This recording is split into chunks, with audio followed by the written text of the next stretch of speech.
müxtəlif sahələrdə oxumuşam, 5 dənə diplomum var filan. İqtisadiyyat o baxımdan maraqlıdır ki, insanlar arasında münasibət iqtisadiyyat. Ekonomik sözü ümumiyyətlə Yunan dilindən tərcümədə ailə təsərrüfatının idarə edilməsidir.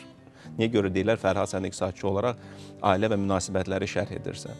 Deyirəm, çünki uğurlu iqtisadiyyatın bünövrəsində ailə təsərrüfatı durubdur. Bütün inkişaf etmiş ölkələri götürsək, ailədə baş verən qərarlar, nə alacağıq, harda yaşayacağıq, hansı maşını sürəcəyik, nə yeyəcəyik, neçə dənə uşağımız olacaq, iqtisadiyyatın bünövrəsini təşkil edir.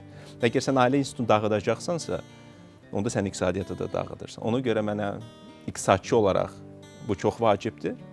Ailə institutunun inkişaf etməsi çox vacibdir və həmçinin mən də insanam, düzdürmü, Fərhad Pərvizi olaraq sonda və mən də kişiyəm. Mən cavanlarla tez-tez görüşürük, onlar məndən karyera məsləhəti soruşurlar, harada təhsil alacağımı soruşurlar.